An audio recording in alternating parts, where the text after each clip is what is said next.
Joo, eli saa lähteä vai? Joo. No niin, terve vaan. Mun nimeni on Jarmo Kotsalo ja mä oon ollut Alikolla 84 vuodesta saakka. Ja tässä oli varmaan tarkoitus katsoa nyt vähän noita vanhoja kuvia. Kaikkihan ei ole tosi munasentamia, mutta koitan kertoa niistä mitä muistan. Eli tässä on ensimmäisenä kuvia nytten Urjalan hallilla tehdystä koneista, mikä on noin 80-luvun alkupuolella tehtyjä kuvia. Että tässä on niin useampia särmäyspuristimia ja leikkureita valmistuksen alla. Tässä näyttää olevan 6 konetta kaiken kaikkiaan, 4 särmäriä ja 2 leikkuria valmistumassa.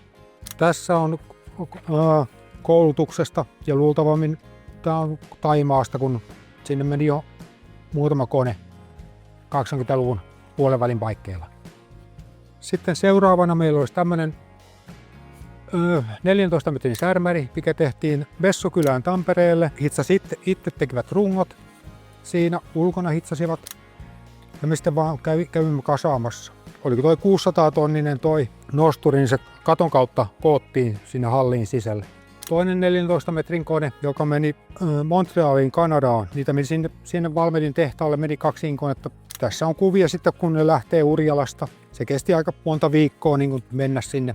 Ja sitten muistan sen vielä siitä, että silloin kun se meni, me jouduttiin viikkoa odottaa niitä osia, kun siellä oli kevättä, oli routa, niin me ei tullut sitten paikan päälle ihan ajoissa.